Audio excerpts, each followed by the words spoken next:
दीपिका राजावत हमारे साथ जुड़ चुकी हैं जो इस मामले की वकील है। दीपिका, इस फैसले के बाद कितनी उम्मीद जग रही है सजा के ताल्लुक से? देखिए, काफी ढेर सारी उम्मीद है। 2 बजे तक का वेट हम लोगों को कर लेना चाहिए। कोर्ट ने अभी फैसला देना है क्वांटम ऑफ पनिशमेंट पे। मुझे पूरी उम्मीद है कि जिस कोर्ट ने इतनी खूबसूरती से बिना किसी प्रेशर में आए हुए ये दोषियों को आज सजा दी है, मुझे लगता है कि कोर्ट जो है क्वांटम ऑफ पनिशमेंट पे भी एक अच्छा ऑर्डर पास करेंगी, एक अच्छा अपना वर्डिक्ट पास करेंगी। तो ऑल टुगेदर ये सत्य की जीत है और इंसाफ बच्ची को मिला है, इंसाफ बच्ची के माँ बाप को मिला है और उन सब लोगों की जीत है जो सब लोग एकजुट होकर इस केस में जुड़े हुए थे। जी दीपिका, जब आपने इस केस को टेकअप किया था तब से आप थोड़ा सुर्खियों में थी, लेकिन कितना मुश्किल रहा ये सफर अब तक का, जबकि इन्हें मुजरिम करार दे दिया जा चुका है। आप इस पूरे जर्नी को कैसे याद करती हैं? देखिए, आज आप ये बोलें तो आज थकावट उतर गई है। शायद मैं बड़े ही छोटे लफ्जों में बोलूं तो वो जो 1 साल की थकावट है, वो जो 1 साल का वो अब्यूज जो हमने फेस किया है, जो वो एक हैरेसमेंट फेस किया, तो आज लगता है जैसे कुछ हुआ ही नहीं। क्योंकि आज इतनी बड़ी खबर मिली है, मुझे लगता है वो एक ये खबर जो है वो हमारे जख्मों पर मलहम है। मैं इस खबर को जख्मों पे मलहम देख रही हूँ। जी दीपिका, एक मुजरिम को कोर्ट ने बरी किया है, क्या माना जाए कि इस बारे में थोड़ा जो सबूत या एविडेंसेस कोर्ट के सामने रखे जाने चाहिए थे आपकी तरफ से, उसमें थोड़ी कमी रह गई? देखिए, मैं ऐसा मानती हूँ कि जब तक हमारे पास वर्डिक्ट की कॉपी नहीं मिलती, हमारे पास जजमेंट की कॉपी नहीं मिलती, तब तक हम लोगों को इन सब चीजों पे बात नहीं करना चाहिए। यस, कोर्ट ने एक को बरी कर दिया गया है। लेट्स सी कि उसको किस चीज पे बरी कर दिया है। कोर्ट ने क्या उसको बेनिफिट ऑफ डाउट दिया है या कोर्ट ने क्या बोला है उसके बारे में हम लोगों को official document, the copy of verdict देख के ही उस चीज पे बात करनी चाहिए। देखिए, कानून में प्रोविजंस है, we have the provisions available under law. I am sure the legal team, the public prosecutors which were appearing for the victim would definitely make a decision and would go against his acquittal. Yes. जी दीपिका, एक सवाल और। कानूनी लड़ाई आपने लड़ी, लेकिन कानूनी लड़ाई में आपकी मदद किस किस से हुई? अभी हम नईमा महजूर से भी बात कर रहे थे, हमारे साथ वो फोन लाइन पे मौजूद भी हैं। क्या आपको लगता है कि कुछ ऐसे लोग हैं जिन्होंने आपके इस लड़ाई में और जो विक्टिम की फैमिली है उनको हक इंसाफ दिलाने में बहुत मददगार रहे हैं? देखिए, मैं ऐसा मानती हूँ, अगर आज ये लड़ाई हम लोग जीते हैं तो ये लड़ाई हम लोग इस वजह से जीते हैं क्योंकि हम लोगों को सपोर्ट बहुत था। देखिए, मीडिया का सपोर्ट था, हम लोगों को इंटरनेशनल कम्युनिटी का सपोर्ट था, हम लोगों को नेशनल कम्युनिटी का सपोर्ट था, हम लोगों को जो स्टेट में भी हम लोगों को इतना ढेर सारा सपोर्ट था।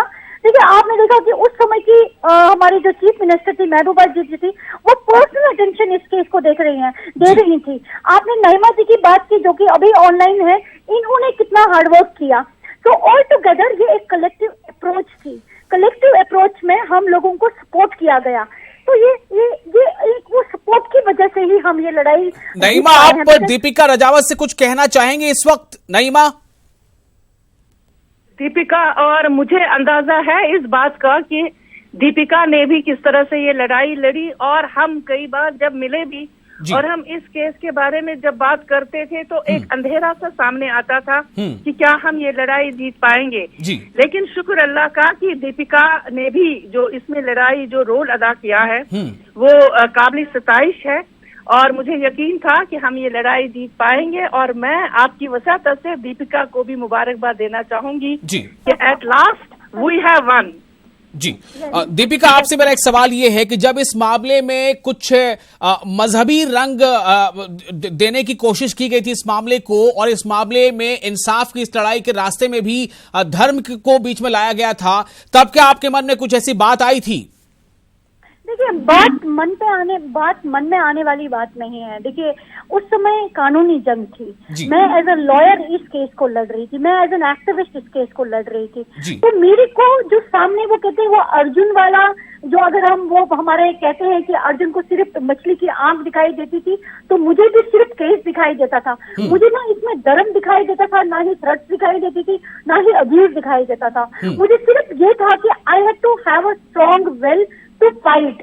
एंड वो केस ट्रांसफर करवाया, वो सुप्रीम कोर्ट में गए, वो हाई कोर्ट में मॉनिटर करवाई इन्वेस्टिगेशन को, वो जो केस हमने सबके सामने लाया, वो करना मुश्किल था, बट वो इम्पॉसिबल नहीं था, बिकॉज काफी ज्यादा लोग थे जो कि हमारे साथ झूठी कहानियां अटैच कर रहे थे।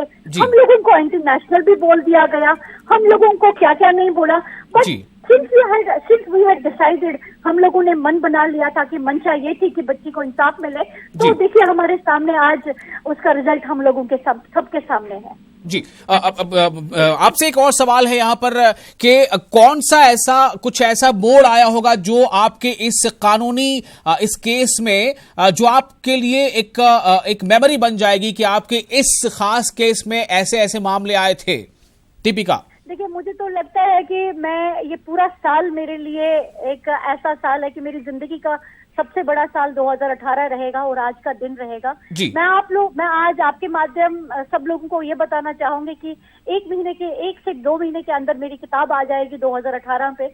मैंने पूरा अपने I am working on a book to be there shortly, and मैंने उसमें पूरा लिखा है कि जो फेस किया है, जो देखा है, जो महसूस किया, किस तरह से ये जंग लड़ी, किस तरह से माहौल है, किस तरह से रेप्स हो रहे हैं, तो मैंने वो किताब में कंपाइल किया है। तो मुझे लगता है कि बहुत ही जल्दी वो किताब जो है वो सबके सामने आ जाएगी।